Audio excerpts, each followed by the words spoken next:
My name is Brittany Halliburton Armstrong, and I am an attorney here at the Anderson Law Group.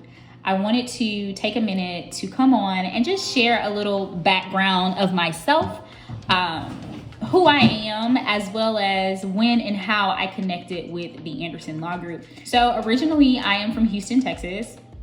Grew up in Louisiana in the Lake Charles area. I attended the University of Louisiana at Lafayette for my undergraduate studies.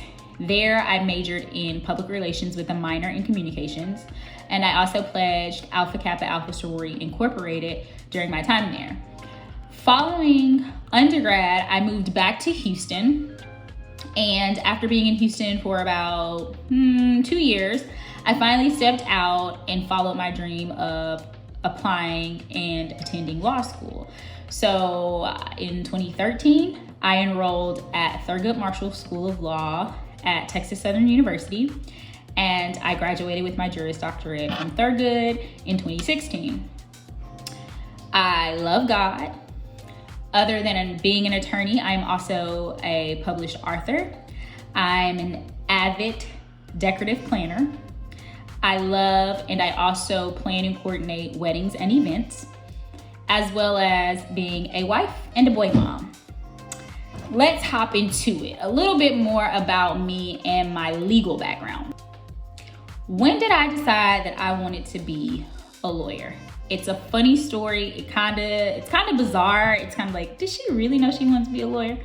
So I tell people all the time, I've known that I wanted to be a lawyer since I was in the 3rd grade. I say 3rd grade because I clearly remember sitting in my desk in elementary school, and the teacher said that we were gonna go around and everyone would say what they wanted to be when they grew up, right? I was also very, very shy as a kid. So you can only imagine how fast my heart was racing when she said that we were gonna go around the room and you had to stand up and say this. So I grew up with a lot of cousins, and I was the youngest, so we would argue all the time. And I would always tell them at home, I'm gonna be a lawyer because I can argue and I always win. So I'm sitting here in 3rd grade panicking, having like an anxiety attack in 3rd grade. I think, I'm gonna be a lawyer. Okay, that's what I'm gonna say. Cool, they get to me, it's my turn. I stand up and say that I'm gonna be a lawyer, which is great because obviously I did follow my dreams and become an attorney. But it's so funny because I said that I would be an attorney because I would argue all the time. I was very bossy as a child, guys. I will admit it now, I was a bossy kid. But it's funny because I would always say that I'm gonna be an attorney because I love to argue and I always win. And there are all types of attorneys. However, I never turned out, even in law school, never had a desire to be a litigator. So it's really funny because I hung my hat on being an attorney because I always argued, and I argue in other ways and advocate for clients in other ways, but I do not advocate in the court as a litigator, which is what most people probably thought that I would have turned out to be because of my bossy childhood. But anyway, moving on from there. So yeah, I've known that I wanted to be an attorney since the 3rd grade, and I mean, life happens, so I found other things that I was interested in that I enjoyed. At one point, I thought I was gonna be a therapist. At another point, I wanted to be a publicist. So, life happens. And so ultimately, I came back to that dream and did attend law school. Upon graduating from Thurgood in 2016, I graduated in May. I sat for the bar in July of 2016. And after sitting for the bar, I went back to the law school to work with one of the deans and one of my sorors, Dean Prudence Smith. I worked with her in her office just for that time of waiting on my bar results. And I remember I took the bar in July. I was there working with her maybe like a week or two in August. And she says, girl, I just got this phone call from an alum, and one of his classmates is interviewing for an intern, and she does NFL disability, and girl, I think you would love it. You need to call. So I'm like, okay. So a little bit of a backstory again. In law school, my thing was sports and entertainment. I was the president of the Sports and Entertainment Law Society. I attended the BESLA conference, which is the sports and entertainment sector of the bar for African Americans that would get together and go on an international trip each year and get CLE credits, continuing legal education.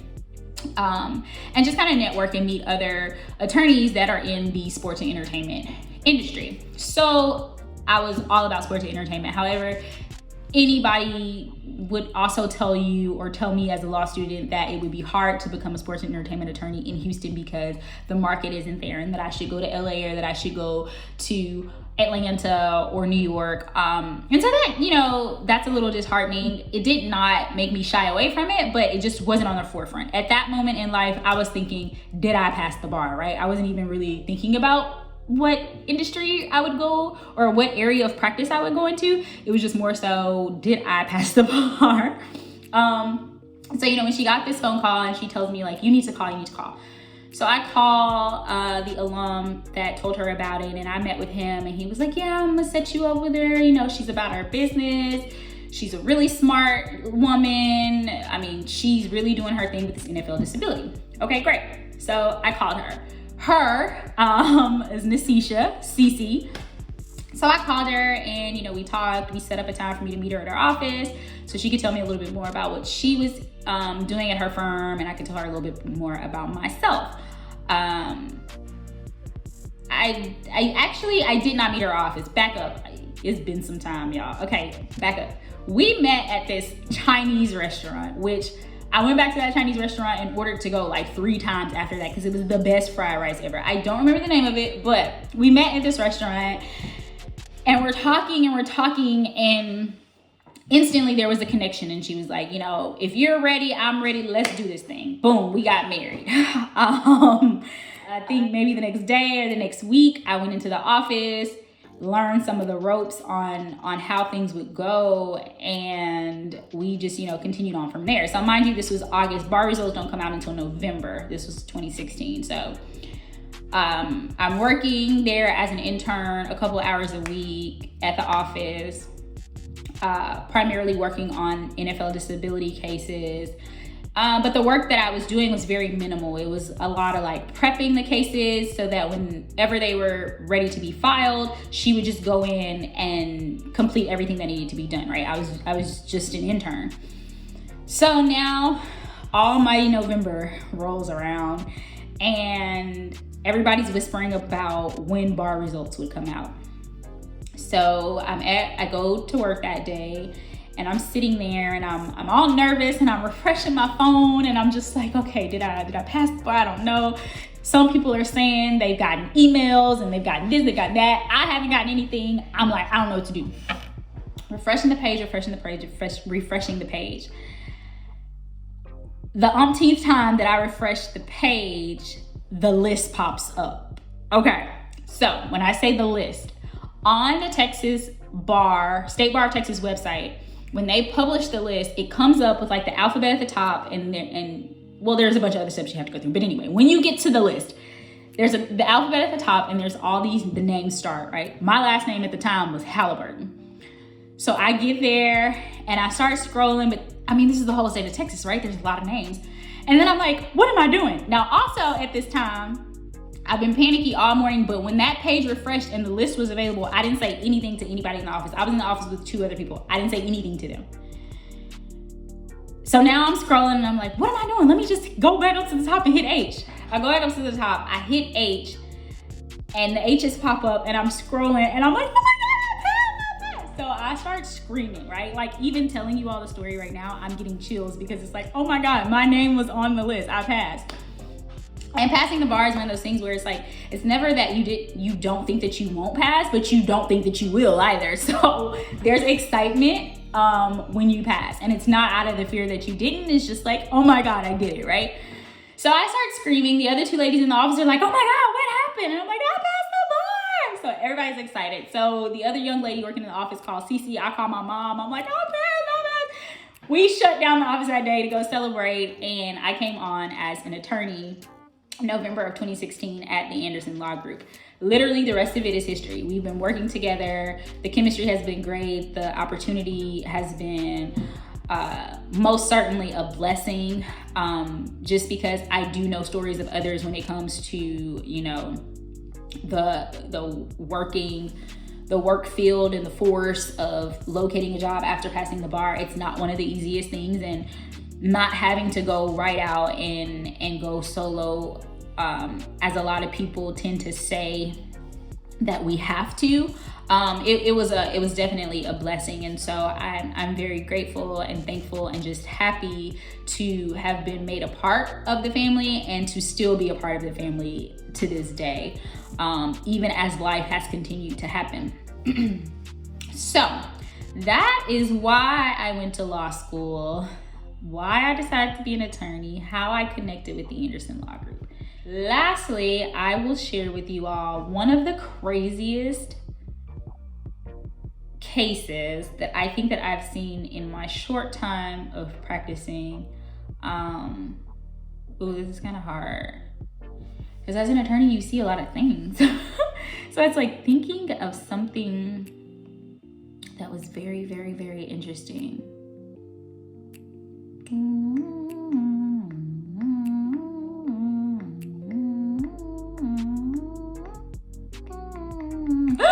Okay, I have a good one. So, and this is loosely based on a client, okay? I am not at liberty to share anyone's business, anyone's case details, so by no means is this an exact case pictured out. It is just story time, and it just gives you all a broad view of something that could happen and something that I possibly potentially have seen with a little bit of switcheroo in there. So, something very crazy was a young lady who had a power of attorney on her father. She had this power of attorney for years. Father gets sick. Father goes into the hospital, but father is also married spouse, wife, knows nothing of the power of attorney, right? So they're in the hospital. There's all this big battle and fight. Long story short, I had to step in and literally fight with the hospital's administration because of the wife trying to dispute the power of attorney. They literally wanted to dispute a page of the power of attorney that was, so you know, like if you need to edit a document, you might scratch something out and like initial it. The notary, she signed in the wrong place. So she scratched it out, initialed it, and they, went from there. Also, in addition to that signature being in the wrong place, the year was a little cut off, right? So we had like the date, like the 5 and the 05 was like missing a part of the line or something. And the hospital administration literally went to war with us on accepting this power of attorney, from the point that I had to talk to like the nurse, the doctor, the first person in HR, the next person, then all the way till we were almost literally at the president of the hospital to dispute this thing. And so finally, I draft up this letter and send it over, and I'm like, if you don't accept my client's power of attorney, you're gonna have a bigger problem on your hands, because this is a valid power of attorney. She has the right to make decisions for her father, and if you make any decision outside of what she desires for her father, you all are really gonna be in some trouble. So, phone calls were made, letters were written. At one point, I literally went face to face for a meeting at the hospital. It became that convoluted and complicated that I had to like really get down and show face to argue and advocate for my client. Like I was saying earlier, I may not be in the courtroom advocating all the time. I do go to hearings, but that's not so much on a litigation thing. But in this regard, I was literally at the hospital in the administrative offices with a higher up at the hospital for this. And ultimately, the power of attorney was accepted. They apologized to my client. They apologized to me. They apologized to everyone. And then all of the little trickery and spats and sides that were being taken at the hospital, it was completely dead. So that was a win. It was very crazy. It took about 4 days to be resolved. Obviously, in the legal world, cases can take quite some time. 4 days probably is not as long as, some other things, but to say that it was such a hands-on in me, like literally going down to the hospital to fight this, it was very in depth. So, after sharing all of that, I hope that I've given you all a big picture in a short span of time on who I am. And I ask that you like, share, repost, and subscribe to the Ask ALG. We thank you all so much for the continued support of watching the videos, liking them, subscribing to the channel. We really, really appreciate it. We're doing all of this 100% for you all. We sat down and we discussed this, and we really found that we wanted the page to be all about preventative measures and what you could do beforehand. And if you all don't feel like you're getting the whole cow in our videos, leave us a comment, send us an email, give us a call. We are happy to sit down and do consultations and see if we can help you further or at least put you in the right direction. But if nothing more, we want these videos to strike you all to go out and research and educate yourselves so that you can protect yourselves and your family. When you protect yourself, you ultimately protect your family. And you also are able to share information to protect your friends and others that don't know. So please continue to share the page because it is literally all about preventative measures. Thank you for joining, and I will see you all next week on Ask ALG. Hi, I'm Nasisha Anderson Malone, and I am the managing attorney of the Anderson Law Group here in Missouri City, Texas. I wanted to become a lawyer as early as my 7th grade year in middle school. My father was going through a discrimination lawsuit at his job, and he did not have enough money to get an attorney. And so he had to do a lot of the research, a lot of the work on his own. And so he ended up losing the case. He lost his job because of the case. And it was a hard time for our family. It was a hard time for him, hard time for me to watch him have to deal with that. And he lost a lot of money trying to fight the suit without a lawyer. And so I told myself, well, when I grow up, I am going to be a lawyer because I don't want my dad to ever have to go through anything like that again. And from that point on, I set my mind to the fact that I will go to law school and I will become a lawyer, which is what I did. I never changed my mind. I never had any other profession that I wanted to do other than being a lawyer. And so I used that situation that my dad was going through to give me, continue to keep me motivated to go ahead and go to law school and to get it done. So now that I knew that I wanted to be a lawyer, I started preparing as early as I can remember to become a lawyer. And when I say that, I mean I would give everybody a run for their money. I argued everyone down. I always had to be right. I always had to argue my point. I always had to get my point across, and I always had to try to make you see that you should think like me.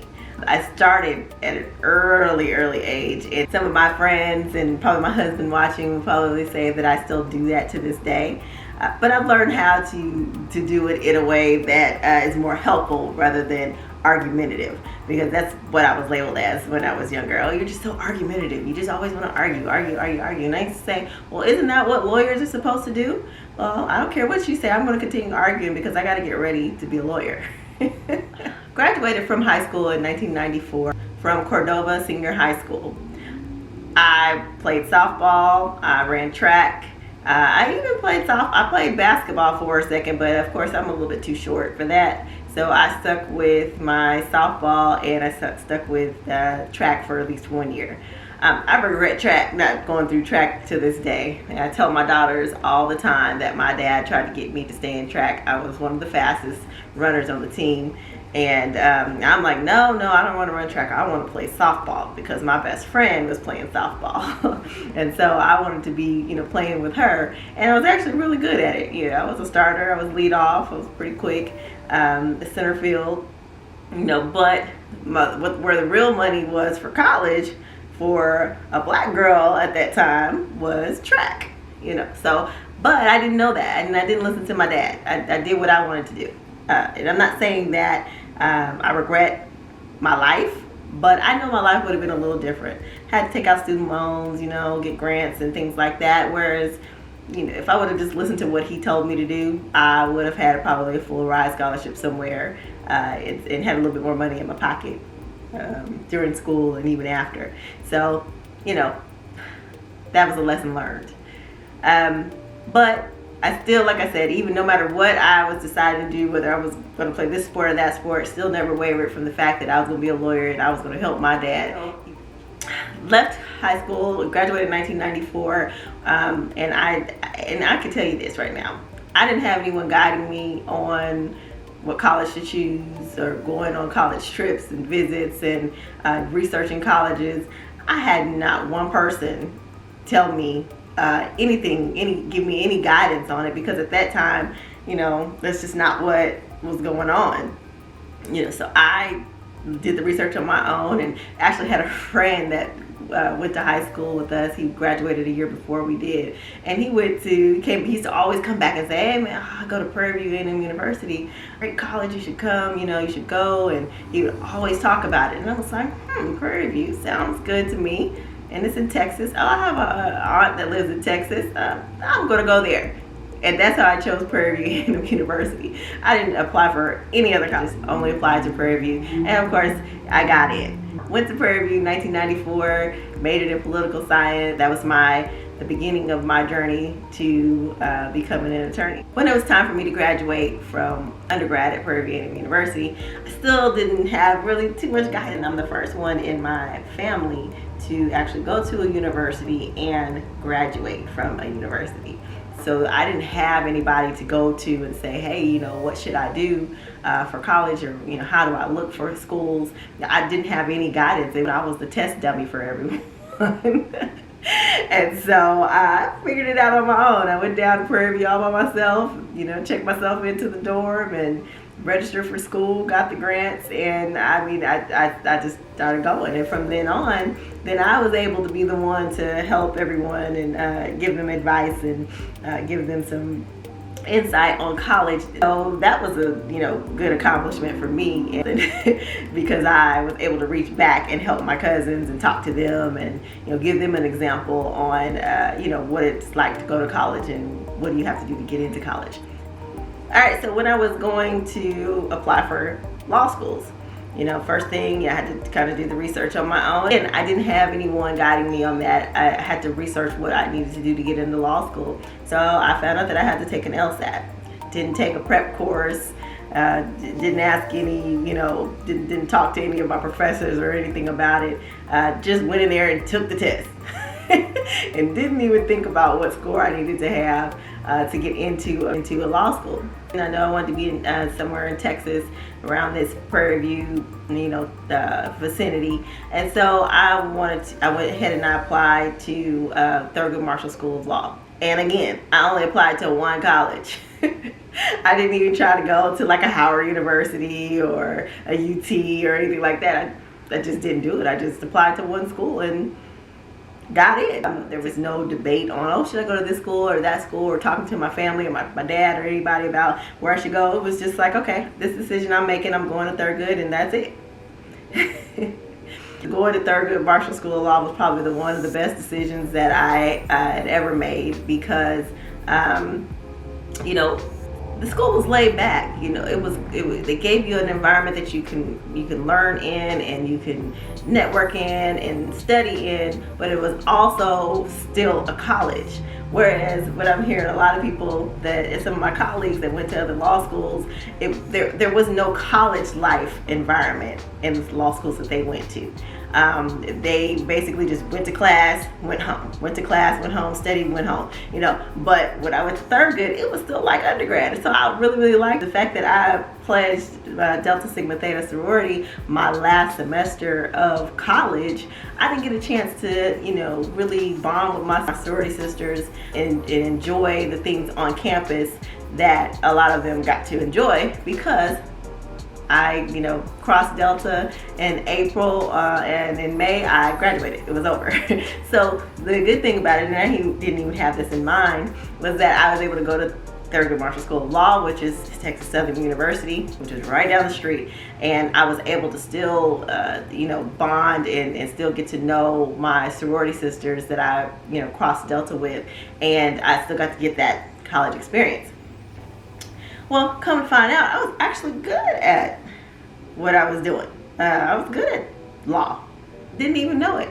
I didn't go in there and say, I'm going to go there and I'm going to be the best student. I'm going to, I'm going to be the top of my class and I'm going to, conquer the world. I didn't even say that. I said, I'm just going to law school. I need to make sure I take care of my dad. But come find out, I get there and that first semester of law school, I was number 1 in my class. Who would have known? Had no idea that was coming. I was just doing what I had to do, and it's something that I really apparently loved because I knocked it out the park.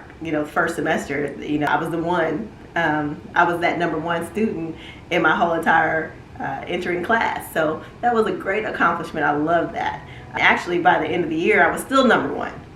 Technically, I kept that number 1 status probably all the way up until the 3rd year of law school. 3rd year of law school, I had this one guy who was just on my heels, and at that time it became a battle. I'm like, oh no, I'm not losing my spot. Well, ended up losing my spot. But I was number 2 in the class at that point. So, that wasn't a bad thing. I was able to keep my reign all the way through law school. I was, I got, some good jobs out of that during law school. I was able to tutor and help other students when they became entering law students to help them, get better grades in school and things like that. So it was a good experience to be number 1 for so long. But what ended up happening was the number 1 student could not give the graduation speech. So guess what? Fell on me. I was so excited. I was able to give the graduation speech, but I was so nervous. I think I practiced in the mirror giving that speech probably 1,000 times, looking at myself, because I had never spoken in front of a group of people before. Even though I was in law school and you have to speak in front of people sometimes, I was never the one to raise my hand to answer a question. I would just do my work. I was just gaining the knowledge and write it down. I just wasn't that person. As vocal as I am, you would think that I would have been the one engaging and, going back and forth with the professor and things like that. But I really didn't do that. I just showed what I knew when it came down to a test. And so when I had to give that speech, I was so nervous. I think I was, but when I found out I had to do it, I was excited. But then when it came down to the day, I was like, oh my God, I don't know if I could do this. There's gonna be 1,000 people in the audience. But I went there and knocked that out too. I never forget it. That was one of the best experiences of my law school career, was being able to give that graduation speech and to say if any words that I gave to my classmates help them in any way in their career, then I guess I did my job. And I don't know, no one ever told me. Maybe if any of my classmates are watching right now, maybe y'all should call me and let me know if my graduation speech did anything for you. That would help me out a lot, because I don't know if it did anything for you. I know it was a rush for me, but did it help y'all? Do y'all even remember? Oh, I wonder if anybody has that recorded. I need to find out. I need that tape. After law school, I was hired by a law firm in downtown Houston. I had never had a black female attorney. There were 100 lawyers in there. And actually, I was only the 2nd black person that they had ever hired outside of the one attorney that was already there. It was a male. They hired me because of my grades in the summer to come and work with their firm to see if I was a good fit, see if it was something that, if I was a candidate for hire after law school. So by the beginning of my 3rd year of law school, I already had a job. It was great to not worry about a job after law school. I was already set to go. I take the bar in July. So that was nerve-wracking because you take the bar and you already have this job. So it's a lot of pressure on you to actually pass the bar. And the school that I came from at Thurgood, unfortunately, the bar passage rate from students at our school was not very high. So it was a little nerve-wracking to take the test and kind of have that thought in the back of your head that, wow, a lot of us from the school don't pass. So, and I have this job waiting on me, so I was a little nervous. But I went in there and took the test. I started my job in September, but you don't get your results for the bar until November. So I believe my first day I was supposed to start my job it was September 11th. that morning I got up, I was ready, I had my briefcase, had my outfit on, I hadn't even taken a picture. I was so excited. I was like, oh my God, it's my first day, you know, of my job, and I'm ready to work. I couldn't wait to get there. And before I walked out the door, I saw on the news, like, you know, one plane had ran into a building in New York. I'm like, what is going on, you know? So I sat there, sat down for a second, and I watched it, and I was like, wait a minute, this is really serious. And right after that plane went through the building, and here comes the second plane that went through the building, and it was just, I mean, I was stuck. Like, I couldn't even move. I remember that day like it was yesterday. I couldn't even move, and I just didn't know what to do. And so, you know, I stood there and I was watching the news, and watching as this was playing out, and just hearing about, you know, people that, you know, trying to be rescued, and it was just so chaotic that day. And I completely forgot that I was supposed to be going to work for my first day. You know, we get calls from our managing attorneys at the firm, and she's like, well, you all do not have to come to work today. Couldn't go to work for a few days to kind of see how everything played out. But then I finally went to work. So I had gotten married in October. So I got the job in September, got married in October. My last name, of course, was different. When I passed the bar, when I went to take the bar, I took the bar under my maiden name. So everybody in there knew me as, you know, my married name, my last name, my married last name. And she was just like, Cece, I don't see your name on there. I'm just like, what? I almost immediately started pouring down, crying. Like, tears almost started pouring down. I'm like, you've got to be, are you serious? You don't see my name? Oh my God, like what? So I could not believe what I was hearing. So I was like, let me go look. So I look, and I was like, there I am right there. That is my maiden name. They were like, oh, I'm so sorry. You know, they probably assumed that I was gonna fail. Right? Yeah, we ain't gonna get into that, but it was easy for them to say, oh, your name's not on there. No, boo, my name was on there, you know, biggest day. So I did pass the bar the first time. Now, I didn't win the contest as to who got the highest score, but I was number 3 out of 7. 7 of us who took the bar. So my score was the 3rd highest out of everyone who took the bar in my incoming class at the law firm. My most memorable case with practicing law, I mean, I have a couple. You know, I think I may talk about the one that really kind of got me really interested in probate. It's my first passion when it comes to law. When I first came to clerk for the law firm, that was the area of law that they put me in. You know, dealt with. That was one of my most memorable experiences when I first started practicing law. So from there, you know, I was an attorney from November of 2001, and I began my journey.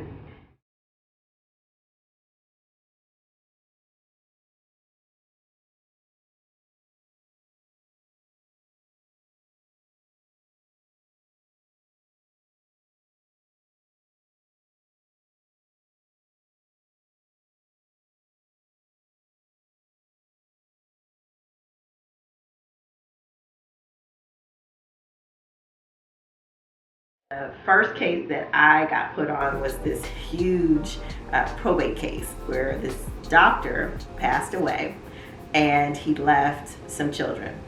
He left children, and he also left an estranged child. Well, he had all this property, all these assets. He had a lot of different investments and things like that with his business.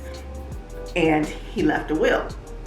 So the will did not have the estranged child in there, but the children that hired our firm, they knew about this son, but they, you know, and they knew that the dad didn't intend to put him in the will. But the problem is in Texas that if you have a child after you make a will and that child is not in your will, and you don't change your will to say I specifically exclude this child or put the child in the will after they're born, then Texas law says that child is already automatically a part of the will, so they get to partake and have an equal portion of what everyone else in the will is what all the other kids are given in that particular will. It's crazy law in Texas, but I mean I understand it, because sometimes you have people have they have kids and they forget to change their important documents, and then they pass away, and then would it be fair for the child to not be able to partake in the estate because the parent forgot? But in this situation, that was not the case. This situation, he intended not to change it because of that, but he did not know that he needed to still just make a new will anyways to specifically exclude that child, unfortunately. So with that being said, they probated the will, and here comes the estranged child. Hey, I want my portion of the estate. I'm entitled to it. That was my dad, too, and so on and so forth. So we had to fight the issue of, what portion of the estate that child, received, and ended up coming up with the settlement agreement between all of the children as to what that child would receive under the will. Now, that wasn't the biggest part, even though that was kind of juicy, but that wasn't the biggest part. The biggest part was that we were what you call administering the estate. So I was assisting, and that was my case. Actually, I was assigned that case. So I'm the one that was, writing all the arguments, and I was in court with the partners right there, going back and forth and trying to reach settlements with the family. So that was my first year. I hadn't even made 4 months as a lawyer yet, and that was my first case, and it was pretty big. But what was the biggest part of that was, I worked on that case from the time I started practicing law at that firm till the time that I left, which was 3.5 years later. And so that case was ongoing my entire career. So I really got to form a good relationship with those clients. And I ended up working for those clients once I stopped working for the big firm on some additional probate issues that they had. So that was a great experience. But what was even better was we ended up fighting with the taxing authority over some property that the father had and some taxes that he owed on that property. And under Texas law, if you have a certain type of estate or a certain type of court filing that you file to start gathering all the assets, then creditors have to make their claim for what they say you owe them within a certain time. And so unfortunately, the taxing authority did not make the claim within the within the proper time period. Well, because they were the taxing authority, they were like, well, we don't have to follow those rules. We're not bound by those rules because we're taxing authorities, and if the tax is on there, then it's owed, no matter if we file a claim and within a time frame or not. Well, they hadn't met me yet, because I did some research, and I had to research that issue for weeks to find out if there's any loopholes, any way that we can get our client out of paying thousands and thousands and thousands of dollars in taxes on this property. And so I finally came up with some case law, presented it to the partners, and I'm like, look, I think that they don't have a right to collect the taxes, and this is why.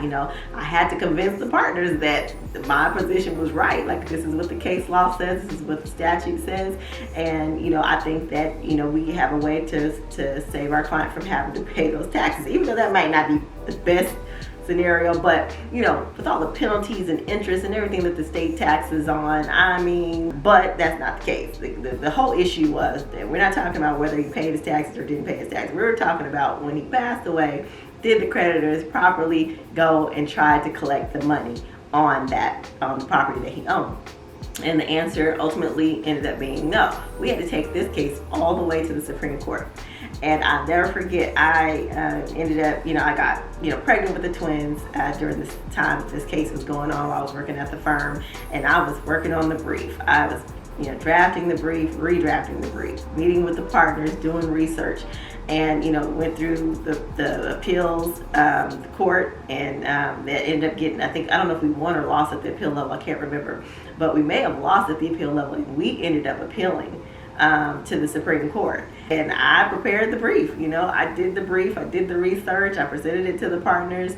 They made their edits and their changes, but the arguments that were made and the structure of the brief, that was all me. That was so exciting because that was like my first big case, and I got to take it all the way to the Supreme Court. And lo and behold, I ended up going into labor right before the hearing was supposed to be on that particular case. And so I didn't get a chance to attend the hearing, which is, I hated that. I wish I was able to, but I was not able to attend. So I, ended up going on maternity leave, and I think it was about maybe a month into my maternity leave, because back then we had good maternity leave. Shoot, I was off for 3 months. I had 90 days maternity leave. So they called me while I was on maternity leave and said, "Guess what? We won that case." I was like, "What?" I was so excited. I was like, "Oh, all my hard work paid off." The clients are happy. I mean, that was like one of the best days of my practice, to have taken the case, to getting in there first year, diving into a case, staying on the case for 3 years, really working it, doing the research, doing the briefs, going to court, and end up taking the case all the way to the Supreme Court and actually winning with the brief that I wrote.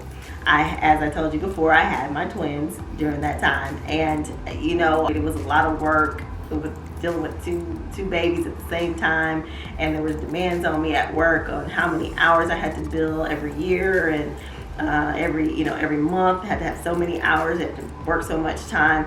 And I just said, you know what, I don't think this is what I can do. I can't be a mother to these twins and practice at a firm that has so many demands on me. I need to have a little bit of flexibility, and they did not really offer that, which I can't fault them for, because they're a big firm and they have requirements and guidelines that you have to follow, and I get it, but that just was not for me. So I had to make the hard decision in 2004 to say, hey, I can't continue on practicing here. I left, and I parted on very good terms with them. I never looked back. I established some relationships there, and the relationship that I really hold dear to me right now with one of the attorneys, and we've worked together ever since I left the firm. We have worked on cases together. He's actually one of my mentors, and someone that I go to for things that may be questionable for me in law. So I still have that, and I'm very, very grateful for it. So after I left the law firm, I went ahead and started my own practice, and got a partner, and we went to law school together. We actually went to undergrad together, and we started a practice, and we just hit the ground running. So we were taking cases, and I was actually taking cases that different types of cases. I had like a discrimination case, and I had a contract dispute case, and I was still taking probate. But when you're out there grinding and practicing on your own, you probably pretty much have to take anything that comes to you. And until you establish yourself, and then you're able to single out, okay, these are the areas of law that I'm only going to practice.